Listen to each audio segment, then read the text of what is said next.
வணக்கம் அன்பு மக்களே. இந்த பதிவில் நாம் பார்க்க இருப்பது 2024 மே மாதம் 1ஆம் தேதி ரிஷபராசியில் குரு பகவான் பயிற்சி ஆகிறார். குரு பகவான் பயிற்சி 2024 மிக்க தந்திரமாகவும் விவேகத்துடனும் நுட்ப அறிவுடனும் செயலாற்றி வெற்றி பெறும் மீனராசி மக்களுக்கு என்ன மாதிரியான பலன்களை குரு பகவான் தருகிறார் என்பதையும் நாம் இப்பதிவில் பார்ப்போம். இந்த ஆண்டு நிகழும் முக்கியமான சோதிட நிகழ்வுகள் ஒன்று குரு பகவானின் பயிற்சியாகும். குரு பகவான் ஒரு நல்ல கிரகமாக பார்க்கப்படுகிறார். குரு பகவான் பயிற்சிக்கும் போது குருவின் பார்வை எந்த வீடுகளில் விடுகிறதோ அந்த வீடுகளுக்கு உரிய அமிர்தம் போன்ற மங்களகரமான பலன் சார்ந்த பார்வையை அவர் தருகிறார். இதன் காரணமாக ஜாதகர் சுப பலன்களை பெற்று நலமுடனும் மகிழ்வுடனும் வாழ்கிறார்கள். சோதிட சாஸ்திரத்தில் குரு பகவான் ஜீவன் என்று அழைக்கப்படுகிறார். சனி பகவானுக்கு அடுத்தபடியாக மெதுவாக நகரும் இரண்டாவது கிரகமாக குரு பகவான் கருதப்படுகிறார். மற்றும் இவர் சுமார் 12 அல்லது 13 மாதங்களில் ஒரு ராசியிலிருந்து மற்றொரு ராசிக்கு தன்னுடைய நகர்வை பயணத்தை ஆரம்பிக்கிறார். கடந்த ஆண்டு ஏப்ரல் மாதம் 22ஆம் தேதி 2021ஆம் ஆண்டு அன்று குரு பகவான் தனது சொந்த ராசியான மீனத்தை விட்டு வெளியேறி தனது நண்பரான செவ்வாயின் ராசியான மேஷத்தில் நுழைந்தார். இப்பொழுது அவர் குரு பகவான் 2024ஆம் ஆண்டு ரிஷப ராசியில் அரக்கன் என்று கூறப்படும் சுக்கிரன் ராசியில் குரு பகவான் பயிற்சியாகி நுழையப் போகிறார். தன்னுடைய பயணத்தை அங்கு தொடரவும் இருக்கிறார். குரு பகவான் மே 1, 2024 அன்று மதியம் 2:29 நேரத்திற்கு ரிஷபராசியில் பயிற்சியாகிறார் குரு பகவான். அங்கு ஒரு மாதத்திற்கு பிறகு ஜூன் 3, 2024 அன்று அதிகாலை 3:21 ரிஷபத்திலிருந்து எழுச்சி நிலைக்கு மாறுகிறார்.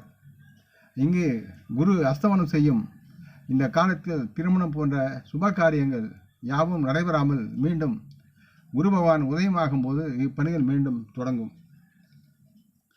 குரு பகவான் அதே ரிஷபராசியில் இருப்பதால் அக்டோபர் 9, 2024 அன்று காலை 10 மணிக்கு அவர் வக்ர நிலையில் செல்ல ஆரம்பிப்பார். இந்த வக்ர இயக்கம் அடுத்த ஆண்டு பிப்ரவரி 4, 2025 அன்று மதியம் 1:46 வரை தொடர்ந்து நீடிக்கிறது.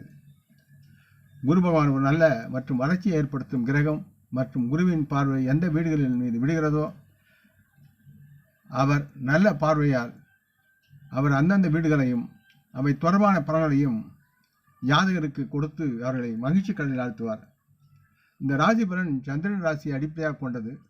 உங்கள் சந்திரன் என்ற ராசியை நீங்கள் அறிந்து இப்பதிவை நீங்கள் பார்க்கலாம். குரு பயிற்சி 2024 மிக்க தந்திரமாகவும் விவேகமுடனும் நுட்ப அறிவு சார்ந்தும் செயலாற்றி வெற்றி பெறும் மீனம் ராசி மக்களுக்கு என்ன மாதிரியான பலன்களை குரு பகவான் தருகிறார் என்பதை நாம் இப்பதிவில் விரிவாக பார்ப்போம். குரு பயிற்சி 2024 மீனராசி பலன்.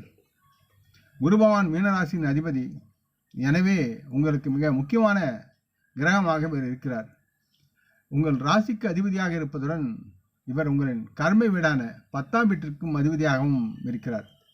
தற்போதைய பயிற்சியின் போது உங்கள் ராசியிலிருந்து 3ஆம் வீட்டிற்குள் நுழைகிறார். 3ஆம் வீட்டில் குரு இருப்பது உங்களுக்கு சிறிது சோம்பலை அதிகரிக்கக்கூடிய தன்மையில் இருக்கிறது. நீங்கள் உங்கள் பணிகளை நாளை ஒத்தி வைக்கலாம் அல்லது பிறகு பார்க்கலாம் போன்ற வகையில் நீங்கள் செயல்படுவீர்கள். இதனால் நீங்கள் முக்கியமான வாய்ப்புகளை இழக்க நேரிடும். ஆகவே சோம்பலை விட்டு சுறுசுறுப்புடன் இருக்க வேண்டும் மற்றும் நீங்கள் எச்சரிக்கையாகவும் இருக்க வேண்டும் என்று கேட்டுக்கொள்கிறேன். மற்றும் உங்களை தேடி வரும் எந்த வாய்ப்பையும் நீங்கள் இழக்காமல் இருக்க தொடர்ந்து சுறுசுறுப்புடன் முயற்சி செய்ய வேண்டும். கடின உழைப்பில் கவனம் செலுத்துவது உங்களுக்கு வெற்றியை தரும். உங்கள் பணியின் மற்றும் நண்பரின் ஆதரவு உதவிகரம் உங்களுக்கு அதிகமாக இருக்கும். வியாபாரத்தில் உங்களுக்கு உதவுவார்கள். நண்பரின் உதவியால் தாம்பத்திய வாழ்வில் ஏற்பட்ட பிரச்சனைகளுக்கு தீர்வு காண்பீர்கள். சகோதர சகோதரின் ஆதரவை பெறுவீர்கள். உங்களின் சில முக்கியமான ஆர்வங்களுக்கு நீங்கள் முக்கியத்துவம் கொடுப்பீர்கள். அதை மேம்படுத்துவதில் அதிக கவனம் செலுத்துவீர்கள். அக்கம் பக்கத்தினுடைய உறவுகள் மேம்படும். உறவினர்களை சந்தித்து அவருடன் அளவலாவி மகிழ்வீர்கள். அவருடைய முன்னேற்றத்தில் அக்கறை கொண்டு செயல்படுவீர்கள். உறவுகள் உங்களுக்கு சாதகமாக இருக்கும். குரு பயிற்சி 2024 படி 7ஆவது வீட்டில் குருவின் அம்ச பார்வையால் திருமண வாழ்க்கையில் பிரச்சனைகள் குறையும். எந்த ஒரு தொழில் செய்தாலும் அந்த தொழிலும் நீங்கள் முன்னேற்றம் அடைவீர்கள். அதில் ஆதாயத்தையும் உங்களுக்கு ஏற்படக்கூடிய சூழல் இருக்கிறது. உங்கள் வணிக வியாபாரம் புதிய யோசனைகளால் முன்னேற்ற பாதையில் நீங்கள் முன்னேறுவதை நீங்கள் கண்கூடாக காண்பீர்கள். மற்றும் சில முக்கிய அன்பர்களின் உதவியால் உங்கள் வியாபாரம் நல்ல வளர்ச்சியை காணும்.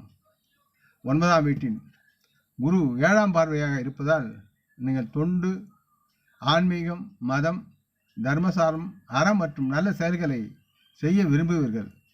கோவில் அல்லது யாத்திரை செல்வதற்குண்டான சூழல்கள் இருக்கிறது. அதுவும் குடும்பத்துடன் செல்வதற்குண்டான சூழல் இருக்கிறது. இறைவனை தரிசித்த பிறகு அமைதியும் மனதில் ஒரு மகிழ்ச்சியும் நீங்கள் அடைவீர்கள். குடும்பத்துடன் புனித யாத்திரை செல்வதற்குண்டான சூழல்கள் அதிகமாக உங்களை பின்தொடர்ந்து வரும். உங்களுக்கு குறுகிய தூர பயணங்களும் உண்டாகி உங்களை மகிழ்ச்சி கடலில் ஆழ்த்தும்.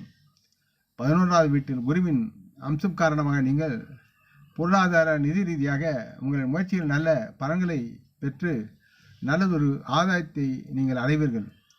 பணம் சம்பாதிக்க முயற்சிகள் நீங்கள் செய்ய வேண்டும் என்பதை உணர்ந்து செயல்பட வேண்டும். கைகளை அசைப்பதன் மூலம் மட்டுமே வேலை செய்ய முடியாது. ஆக உங்களுடைய நுட்ப அறிவும் உழைப்பும் உங்களுக்கு தேவைப்படுகிறது. சும்மா உட்கார்ந்திருப்பது, சோம்பலாக இருப்பது, கதை பேசிக் கொண்டிருப்பது சூழ்நிலைகளின் செயலற்ற நிலைக்கு உங்களுக்கு வழிவகுக்கும். அதனால் உங்கள் வீட்டில் பணம் பற்றாக்குறை ஏற்பட்டு சிரமப்படுவீர்கள். ஆகவே சோம்பலை விட்டுவிட்டு வேலையில் கவனம் செலுத்தினால் வெற்றி கிடைப்பதுடன் பண ஆதாயத்தை பெற்று பொருளாதாரத்தில் நீங்கள் உயரக்கூடிய சூழல் இருக்கிறது. உங்களுக்கு கடமைகளும் இருக்கின்றன. ஆகவே பார்த்து செயல்படுங்கள். தாங்கள் வேலை செய்யும் பணியிடத்தில் சக ஊழியர்களின் முழு ஆதரவை பெற்று நலமுடன் நீங்கள் வாழக்கூடிய தன்மை இருக்கிறது. முடிந்தவரை வியாழன்று உங்கள் ராசி ரத்தினமான மஞ்சள் புஷ்பராகத்தை தங்க மோதிரத்தில் ஆள்காட்டி விரலில் அணிய வேண்டும். முடிந்தால் செயல்படுங்கள். இல்லை என்றால் உங்களுடன் எப்பொழுதும் மஞ்சள் நிறமான ஒரு கைக்குட்டையை உங்களுடன் வைத்திருங்கள். ரத்தினங்கள், எந்திரங்கள் உள்ளிட்ட முழுமையான ஜோதிட நிர்வாகிகளுக்கு இங்கே செல்லுவது உங்களுக்கு சிரமத்தை உண்டாக்கும். பணப்பற்றாக்குறை ஏற்படும். ஆகவே முடிந்தால் புஷ்பராகத்தை தங்க மோதிரத்தில் ஆள்காட்டி விரலில் அணிய வேண்டும். இலையில் மஞ்சள் நிற கைக்குட்டையை உங்களுடன் நீங்கள் வைத்திருப்பது உங்களுக்கு நன்மையாக இருக்கும். ஆக குருப்பெயர்ச்சி 2020 உங்கள் வாழ்க்கையில் மகிழ்ச்சியையும் முன்னேற்றத்தையும் அதிகம் கொண்டு வரக்கூடிய சூழ்நிலை இருக்கிறது நம்புகிறோம். இருப்பினும் நீங்கள் உங்களுடைய சோம்பலை விட்டுவிட்டு சுறுசுறுப்புடன் வாழ்க்கையில் நீங்கள் உழைக்க வேண்டிய சூழல் இருக்கிறது. உழைப்பது வெறுமனே உழைத்து பிரயோஜனமில்லை. நுட்ப அறிவுடன் சூழ்நிலையிலிருந்து தற்காலத்திற்கு உகந்த நுட்ப அறிவை பெற்று உழைத்து நீங்கள் முன்னேறுவதற்குண்டான வாய்ப்புகள் இருக்கிறது என்பதை கூறிக்கொள்கிறேன். இந்த பதிவை நீங்கள் விரும்பி இருப்பீர்கள் என்று நம்புகிறேன். அப்படி இருந்தால் நீங்கள் இதை உங்கள் நல விரும்புகளை பகிர்ந்து கொள்ள வேண்டும் என்று கேட்டுக்கொள்கிறேன். நாம் முன்னோர்களை மனமோந்து போற்றுவோம். இந்த பதிவை லைக் செய்து சப்ஸ்கிரைப் செய்து மற்றவருக்கும் பகிரும் அன்பர்கள் யாவரும் வளமுடன் நலமாக தேக திரகாத்திர ஆயுள் ஆரோக்கியத்துடன் சகல விதமான தன தானிய ஆபரண ஐஸ்வரனை பெற்று சர்வ காரிய ஜெயத்துடன் வாழ்வாங்க வாழ இறைவன் பாதம் பணிகிறேன். வணக்கம். நன்றி.